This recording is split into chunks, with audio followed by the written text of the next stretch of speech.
ಇನ್ನು NDA ಕೂಟ ಏನೋ ಒಂದ್ ಕಡೆಗೆ ಎಲ್ಲ ಮೀಟಿಂಗ್ ಮಾಡ್ಕೊಂಡು ಅದು ಇದು ಎಲ್ಲ ಮಾಡ್ಕೊಂಡಿದ್ರೆ INDA ಕೂಡ ಇವತ್ತೊಂದಿಷ್ಟು ಸಭೆಯನ್ನ ಮಾಡ್ಕೊಳ್ತು ಎಲ್ಲವೂ ಕೂಡ ಆಹ್ವಾನ ಮಾಡಿದೀವಿ ಫಲಿತಾಂಶ ಬಂದಿದೆ ಅಂತ ಹೇಳಿದ್ದಾರೆ ಬಲಿಷ್ಠ ವಿರೋಧ ಪಕ್ಷದಲ್ಲಿ ಕೂತ್ಕೊಳ್ತೀವಿ ಅಂತ ಹೇಳಿದ್ದಾರೆ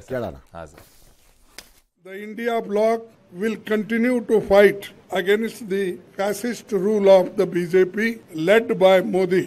We will take appropriate steps at the appropriate time to realize the people's desire not to be ruled by the BJP's government, and this is Narendra ಮೋದಿನ ವಿರೋಧ ಮಾಡ್ತೀವಿ ಅವ್ರ ಸ್ಟೈಲನ್ನು ಮಾಡ್ತೀವಿ ಡ್ಯಾಶ್ ಎಲ್ಲ ಕರೆಕ್ಟ್ ಇದೆ ಅಪೋಸಿಷನ್ ನೀವು ಕೂರ್ಲೇಬೇಕು ನಾವು ಕೂರ್ತೀವಿ ಅಂತ ಹೇಳೋದೇನಿಲ್ಲ ಕೂರ್ಲೇಬೇಕು ಈ ಫ್ಯಾಸಿಸ್ಟು ಕ್ಯಾಪಿಟಲಿಸ್ಟು ಇವೆಲ್ಲ ವರ್ಕ್ ಆಗಲ್ಲ ಈಗ ವರ್ಕ್ ಆಗೋದಾಗಿದ್ದಿದ್ರೆ ಈ 10 ವರ್ಷ ಪ್ಲಸ್ ಮೊನ್ನೆ ಎಲೆಕ್ಷನಲ್ಲಿ ಯಾಕೆ ಕೆಲಸ ಮಾಡಲಿಲ್ಲ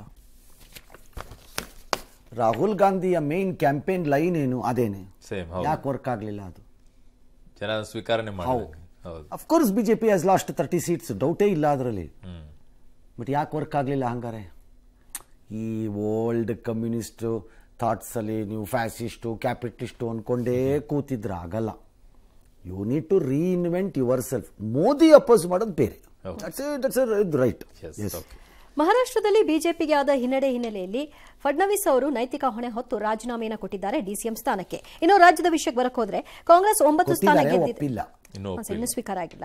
ಇನ್ನು ಗ್ಯಾರಂಟಿಗಳು ಕೈ ಹಿಡಿದಿಲ್ವೇನೋ ಅನ್ನೋ ಬೇಸರವನ್ನ ಕಾಂಗ್ರೆಸ್ ನಾಯಕರು ವ್ಯಕ್ತಪಡಿಸಿದ್ದಾರೆ. ಏನ್ ಹೇಳಿದ್ದಾರೆ ನೋಡೋಣ.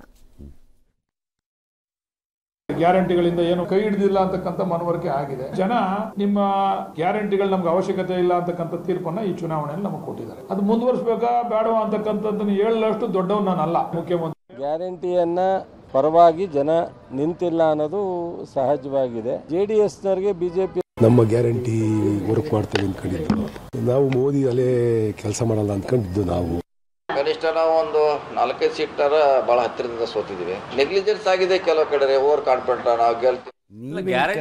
ನೀವೇ ಕನಿಷ್ಠ 4-5 ಸೀಟ್ ಹತ್ತಿರದಲ್ಲಿ ಸೋತಿದ್ದೀರೋ, ಬಿಜೆಪಿಯವರು 4-5 ಸೀಟ್ ಹತ್ತಿರದಲ್ಲೇ ಸೋತಿದ್ದಾರೆ. ಅದು ಬಿಜೆಪಿನೋ JDS. ಹಾಸನ 40,000 ದೊಡ್ಡದಲ್ಲ, ಇದು ದಾವಣಗೆರೆ ಇದೇನು ದೊಡ್ಡದಲ್ಲ, ಅವ್ರದ್ದು ಹತ್ರ ಇದೆ. ಹಾಗಾಗಿ that's balance out. But guarantee ಮೇಲೆ ಜನ ನಮ್ಗೆ ವೋಟ್ ಹಾಕ್ಬೇಕು. ಎಷ್ಟು ಸಲ ಹಿಂಗೆ ವೋಟ್ ರಾಜಕೀಯ ಪಕ್ಷಗಳು ಈ ಮಾಡೆಲಲ್ಲಿ ನಾವು ಅಧಿಕಾರ ನಡೆಸ್ತೀವಿ ಅಂತ ಯೋಚನೆ ಮಾಡೋದೇ ಬಹಳ ತಪ್ಪು. ಯಾರಿಗೆ ಗ್ಯಾರಂಟಿ ಹೋಗಬೇಕು? ನಾ ಇನ್ನೂ ಒಂದ್ಸರಿ ಹೇಳ್ತೀನಿ, ಬೇಕಾರೆ ಕೊಡಬೇಕು. ಯಾರಿಗೆ ಆಸಕ್ತರು ಯಾರಿಗೆ ಅನ್ನೋದು ಮೊದಲು ಆನ್ಸರ್ ಮಾಡಿ. ಕೊಡಿ ಮತ್ತು ಕೊಡಬೇಕು. ಯಾರಿಗೆ? ಅತ್ಯಂತ ದುರ್ಬಲರು, ಬಡವರು. ಎಕ್ಸಾಕ್ಟ್ಲಿ. ಪಾಯಿಂಟ್. ಆಂಧ್ರ ಪ್ರದೇಶದಲ್ಲಿ ಜಗನ್ ರೆಡ್ಡಿ ಈ ಥರದ್ದು ನಿಮಗಿಂತ 4 ಪಟ್ಟು 4 ಸ್ಕೀಮ್ ಕೊಟ್ಟಿದ್ದಾರಲ್ಲಿ, ಕೊಟ್ಟಿದ್ರು 5 ವರ್ಷದಲ್ಲಿ. 10 ಸೀಟಿಗೆ ಬಂದು ಕೂತು. ಯಾಕೆ? ವೈ?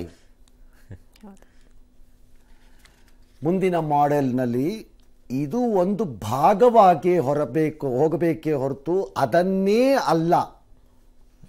ಅದೇ ಅಲ್ಲ.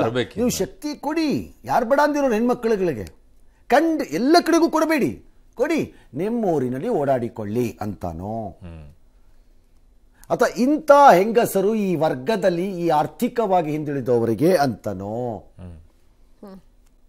ಕೊಡಿ. ಯಾರು ಬೇಡ ಅಂದವರು? ಸುಮ್ಮನೆ ಎಲ್ಲದಕ್ಕೂ ಎಲ್ಲಾನು ಮಾಡ್ಕೊಂಡು ಹೋಗ್ತೀವಿ ಅಂತಂದ್ರೆ ಎಲ್ಲಿಂದ ಬರತ್ರಪ್ಪ ದುಡ್ಡು?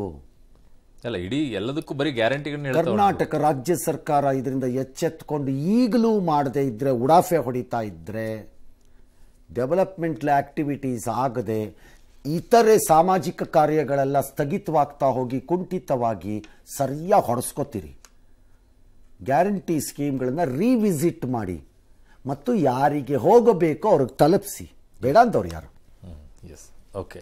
ಸೊ ಇನ್ನು ಇಂಟರ್ನ್ಯಾಷನಲ್ ಲೆವೆಲ್ಗೆ ಹೋಗೋಣ. ಈಗ ಅನೇಕ ದೇಶಗಳೆಲ್ಲ ಈ ಕಡೆ ಶುಭಾಶಯವನ್ನ ಕೋರಿಸಿದ್ದಾರೆ. China, Ukraine, Maldives, Italy, Lanka, ಎಲ್ಲ ದೇಶಗಳು ಕೂಡ ಈಗ ಅನೇಕರು ಹೇಳಿದ್ದಾರೆ. ಬಟ್ ಅಮೆರಿಕ ಮಾತ್ರ ಪ್ರಧಾನಿ ಮೋದಿ ಅವರ ಹೆಸರನ್ನು ಸಲ್ಲಿಸಿದ್ದಾರೆ. ಅವರು ಹೇಳ್ತಾರೆ ಅಧಿಕಾರ ಸ್ವೀಕಾರ ಫಾರ್ಮಲೈಸ್ ಆಗಲಿ ಅಂತ ಬಿಟ್ಟಿರ್ತಾರೆ. ಅಲ್ಲ, ಹೆಸರು ಹೇಳದೇನೆ ಅಭಿನಂದನೆ ಸಲ್ಲಿಸಿದ್ದಾರೆ. ಇಂಡಿಯಾಗೆ ಹೇಳಿರ್ತಾರೆ, ನಮ್ಮ ಪಾರ್ಟ್ನರ್ಶಿಪ್ ಮುಂದುವರಿಯುತ್ತೆ ಎಂದಿದ್ದಾರೆ. ಹೇಳ್ತಾರೆ. ಅವ್ರು ಈಗ ಹೆಸರು ಹೇಳಲಿಲ್ಲ. ಏನೀಗ? ಏನೂ ಇಲ್ಲ. ಏನೀಗ ಅದಕ್ಕೆ? ಏನೂ ಇಲ್ಲ. ಬಟ್ ಮೊಯಿಜು ಮಾಲ್ಡೀವ್ಸ್ನವ್ರು ಹೇಳಿದ್ದಾರೆ. ಓಕೆ, ಹೇಳಪ್ಪ. ನೀನು ಇವಳು ಜಾರ್ಜಿಯಾ ಮೆಲೋನಿ ಹೇಳಿರೋದೇನು ಹೊಸದಲ್ಲ, ಅವಳು madam fan of Narendra Modi. France ಅಧ್ಯಕ್ಷ ಒಬ್ಬ ಪರ್ಸನಲ್ ಫ್ರೆಂಡ್ ಥರ.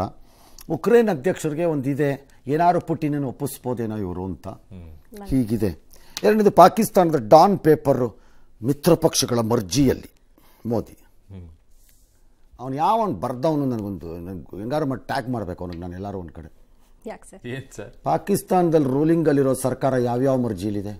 ಅಲ್ಲ, ಇಡೀ ದೇಶನ ಯಾವ ಮರ್ಜಿಯಲ್ಲಿ? ಅದು ಬಿಡಿಪ್ಪ, ನಾಯಿ ನರಿಗಳ ಥರ ಬಡದಾಡ್ಕೊಂಡಿದ್ದ ನವಾಜ್ ಶರೀಫು ಮತ್ತು ಬೆನ್ಜೀರ್ ಭುಟ್ಟೋ ಪಾರ್ಟಿ ಎರಡೂ ಬಂದು ಮಾಡ್ಕೊಂಡಿಲ್ವಲ್ಲ ಸರ್ಕಾರನ. ಅದಕ್ಕಿಂತ ಕೆಟ್ಟದಾಯಿತು NDA ಪ್ರೀ ಪೋಲ್ ಅಲೈಯನ್ಸು. ಅಲ್ಲಿ ಥರ ಕಚಡ ಪೋಸ್ಟ್ ಪೋಲ್ ಅಲ್ಲ. ಪೋಸ್ಟ್ ಪೋಲ್ ಇಸ್ ಆಲ್ವೇಸ್ ಕಚಡ, ಜನರಿಗೆ ದ್ರೋಹ. ಅದ್ರಲ್ಲಿ ಪವಿತ್ರತೆ ಇಲ್ಲ. ಪ್ರೀ ಪೋಲಲ್ಲಿ ಇದೆ, ಜನಕ್ಕೆ ಗೊತ್ತಿದ್ದ ಅವನು ಅಂಡರ್ ದಿ ಮರ್ಜಿ ಅಂತೆ. ನಿನ್ನ ದೇಶ ಆಳ್ತಿರೋರು ಕಚಡ, ಅದು ಪೋಸ್ಟ್ ಪೋಲು. ಸುಮ್ಮನೆ ಬಿಡ್ತಾರೆ ರೈಲನ್ನ. ಚಕ್ರಾಧಿಪತ್ಯಕ್ಕೆ ಬಿದ್ದಿದೆ, ಮೋದಿ ಬಹುಮತ ಕಳೆದುಕೊಂಡಿದ್ದಾರಂತೆ. CNN ಅವರ ಯಾರು? New York times. ನಿಮ್ಮ TV ಹೋಗೋ ಯುರೋಪಿಯನ್ ಕಂಟ್ರಿಗಳಲ್ಲಿ ಎಷ್ಟು ಕಡೆ ಇದಿದೆ, ಮೈತ್ರಿಕೂಟದ ಸರ್ಕಾರಗಳಿವೆ, ಲೆಕ್ಕ ಹಾಕೊಂಡು ನೋಡಿ. ಅದೆಲ್ಲ ಲೆಕ್ಕ ಹಾಕೊಂಡು ನೋಡಿ. ಅದೇನು ಭಾರತದ ಬಗ್ಗೆ ಇಷ್ಟೊಂದು ಇಂಟ್ರೆಸ್ಟ್ ಸರ್ ಇವ್ರಿಗೆ? ಬರೀ ಕಡ್ಡಿ ತೋರಿಸ್ಕೊಂಡು ಬರ್ತಾರೆ, ಬರೀ ಬಾಯ್ ಹಾಕೊಂಡು ಬರ್ತಾರೆ. ಯಾಕೆಂದ್ರೆ ಬಿಳಿ ಚರ್ಮ ಬರ್ದಿದ್ದೆಲ್ಲ ಗ್ರೇಟು ಅಂತ ಅನ್ಕೊಳ್ಳೋ ನಮ್ಮಂಥ ಬಕ್ರಾಗಳಿರೋದ್ರಿಂದ. ಇಂಟರ್ನ್ಯಾಷನಲ್ಲು ಸ್ಪೀಚು ಅದೇನೋ ಬರ್ದಿದ್ದಾರೆ ಅಂದರೆ. ಸೊ ಹಾಗಾದ್ರೆ ಮೋದಿ ಚೇಂಜ್ ಆಗ್ತಾರಾ? ಅದು ಪ್ರಶ್ನೆ ಆಗಲ್ಲ. ಬಟ್ಟೆ ಹಾಕೊಳ್ಳಿದ್ರೆ ಚೇಂಜ್ ಆಗ್ಬಿಡ್ತಾರೆ. ಇವತ್ತೇನೋ ವಾದ ಅಂತೆ, ಎಲ್ಲ ಬರೀ ಹಸಿರ್ದು ಒಂದೇ ಒಂದು ಹಾಕೊಂಡು ಆಡ್ತಿದ್ದಾರೆ ಪಾಪ ಅಂತ. ಅದಕ್ಕೆ BJP ಅವ್ರು ಯಾರು? ಪೆಕರ್ಗಳ ಹಂಗಲ್ಲ, ಪರಿಸರ ದಿನ ಅಂತ ಹಾಕೊಂಡು ಓಡಾಡ್ತಾವ್ರೆ ಅಂತ ಅವರು. ಚೇಂಜ್ ಆಗಲ್ಲ, ಆಗ್ತಾರೆ. ನಿಭಾಯಿಸೋದ್ರಲ್ಲಿ ಸರ್ಕಾರದಲ್ಲಿ ಮಿತ್ರ ಪಕ್ಷಗಳ ಜೊತೆ ಆಗತ್ತೆ. ಬಟ್ ಡಿಫೆನ್ಸು, ಫಾರಿನ್ ಅಫೇರ್ಸು ಇವೆಲ್ಲ ಏನು ವ್ಯತ್ಯಾಸ ಆಗಲ್ಲ, ಹಾಗೇ ಇರುತ್ತೆ. ಓಕೆ. ಇನ್ನು ವಾಲ್ಮೀಕಿ ನಿಗಮದಲ್ಲಿ ನಡೆದಂತ ಬಹುಕೋಟಿ ಗೋಲ್ಮಾಲ್ ಪ್ರಕರಣದಲ್ಲಿ ಈಗ CBI ಎಂಟ್ರಿ ಕೊಟ್ಟಿದೆ. ಈ ಕಡೆಗೆ ನಾಗೇಂದ್ರ ಅವರು ರಾಜೀನಾಮೆ ಕೊಡಿಸೋಕೆ ಈಗ ಕಾಂಗ್ರೆಸ್ನಲ್ಲೇ ಒಂದಿಷ್ಟು ಲೆಕ್ಕಾಚಾರ ಆಗ್ತಿದೆ ಅಂತೆ. ಇಲ್ಲ ನಾನು ರಾಜೀನಾಮೆ ಕೊಡಲ್ಲ ಅಂತಿದ್ದಾರೆ. ಮುಖ್ಯಮಂತ್ರಿಗಳನ್ನು ಕರೆಸಿದಾರಂತೆ, ಈಗ ಮಾತಾಡ್ಸಿದಾರಂತೆ sir. Yes, pen drive. Prajwal Revanna SIT custody ನಾಳೆಗೆ ಅಂತ್ಯವಾಗುತ್ತೆ. ಕೋರ್ಟ್ ಮುಂದೆ ಹಾಜರುಪಡಿಸುವ ಮೂಲಕವಾಗಿ ನಾಳೆ ಮತ್ತೆ ಕಸ್ಟಡಿಗೆ ಕೇಳೋ ಸಾಧ್ಯತೆ ಇದೆ. ಸೊ ಎಲ್ಲ ಚುನಾವಣೆಗಳ ಮಧ್ಯದಲ್ಲಿ ಒಂದಿಷ್ಟು ಬೆಳವಣಿಗೆಗಳು. ಶಾಸಕ ಪ್ರದೀಪ್ ಈಶ್ವರ್ ನಿವಾಸದ ಮೇಲೆ ಒಂದಿಷ್ಟು ಕಿಡಿಗೇಡಿ ಎಲ್ಲ ಕಲ್ ತೂರಿದಾರಂತೆ. ಈ ಕಡೆ ಚಿಕ್ಕೋಡಿ ಮತ ಎಣಿಕೆ ಸಂದರ್ಭದಲ್ಲಿ ಒಬ್ರು ಯಾರೋ ಪಾಕ್ ಪರ ಘೋಷಣೆ ಕೂಗಿದ್ರಂತೆ, ಅವ್ರ ಒಳಗಡೆ ಹಾಕಿದ್ದಾರೆ. ಈಗ ಕಾಂಗ್ರೆಸ್ಗೆ ಓಟ್ ಹಾಕಿದ್ದಾರೆ ಅಂತ ಹೇಳಿ ಇಲ್ಲೆಲ್ಲೋ ಹಾಸನದಲ್ಲಿ ಡೈರಿ ಸಿಬ್ಬಂದಿ ಹಾಲೇ ತಗೊಂಡಿಲ್ವಂತೆ. ಅಯ್ಯೋ. ಇನ್ನು ಉಡುಪಿ ಉಸ್ತುವಾರಿ ಸಚಿವ ಹೆಬ್ಬಾಳ್ಕರ್ ಅವರು ಪ್ರಚಾರಕ್ಕೆ ಬಂದಿಲ್ಲ ಅಂತೇಳಿ ಅವ್ರ ಮೇಲೆ ಗೋ ಬ್ಯಾಕ್ ಅಭಿಯಾನ ಶುರು ಮಾಡಿದ್ದಾರೆ. ಇದಿನ್ನೂ ಮುಗಿದಿಲ್ಲ ಸರ್. ಗೋ ಬ್ಯಾಕ್ ಮುಗಿದಿಲ್ಲ ಸರ್. ಆ ಕಲ್ಲು ಹೊಡೆದಂಥ ಕಿಡಿಗೇಡಿಗಳು ಯಾರು ಇರಲಿ, ಹೆಡೆಮುರಿ ಕಟ್ಟಿ. ಹೌದು, ಇದು ಭಾರತದ ಪ್ರಜಾಪ್ರಭುತ್ವಕ್ಕೆ ಶೋಭೆ ತರೋದಲ್ಲ. ಒಬ್ಬರು ಸೋಲ್ತಾರೆ, ಒಬ್ಬರು ಗೆಲ್ತಾರೆ. ಅದನ್ನು ಈ ರೀತಿ ತೋರಿಸೋದಲ್ಲ. ಅದು ಯಾರೇ ಮಾಡಿದ್ದರೂ ಅವ್ರ ಕಪಾಳಕ್ಕೆ ಹಾಕ್ಬೇಕು. ಉತ್ತರಾಖಂಡಲ್ಲಿ ಹವಾಮಾನ ವೈಪರೀತ್ಯಕ್ಕೆ ಕರ್ನಾಟಕದ 5 ಸಾವನ್ನಪ್ಪಿದ್ದಾರೆ. ಬೆಂಗಳೂರಿನಿಂದ ಹೋಗಿದ್ದರು 18 ಜನ, 11 ಜನ ಗೈಡು ಸೇರಿ. ಈಗ ಅದರಲ್ಲಿ 11 ಜನ ಏನೋ ಮೃತಪಟ್ಟಿದ್ದಾರೆ, 11 ಜನ ರಕ್ಷಣೆ ಮಾಡಿದ್ದಾರೆ, 5 ಸಾವನ್ನಪ್ಪಿದ್ದಾರೆ. ರಕ್ಷಣಾ ಕಾರ್ಯಗಳೆಲ್ಲ ನಡೀತಾ ಇದೆ. ನಮ್ಮಲ್ಲೂ ಕೃಷ್ಣ ಬೈರೇಗೌಡ ಅಲ್ಲಿ ಹೋಗಿದ್ದಾರಂತೆ ಮಾನಿಟರ್ ಮಾಡೋಕ್ಕೆ. ಈ ಮಧ್ಯೆ ವಿಪರೀತ ಮಳೆ ಅಬ್ಬರಿಸ್ತಾ ಇದೆ. ಅರಕಲಗೂಡಿನ ದೊಡ್ಡ ಮಗ್ಗೆಯಲ್ಲಿ ಸಿಡಿಲಿಗೆ 2 ಮಹಿಳೆಯರು ಬಲಿಯಾಗಿದ್ದಾರೆ. ಹೌದಾ? ಮಗ್ಗೆಲೇ ಹೊಡೆದು ಬಿಡ್ತಾ ನಮ್ಮೂರ್ಗ ಹತ್ರ.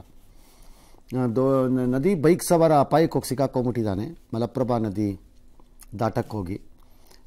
ವಿಪರೀತ ಮಳೆ ಎಲ್ಲ ಕಡೆ ಆಗಿದೆ, ಬೆಂಗಳೂರಲ್ಲೂ ಆಗಿದೆ.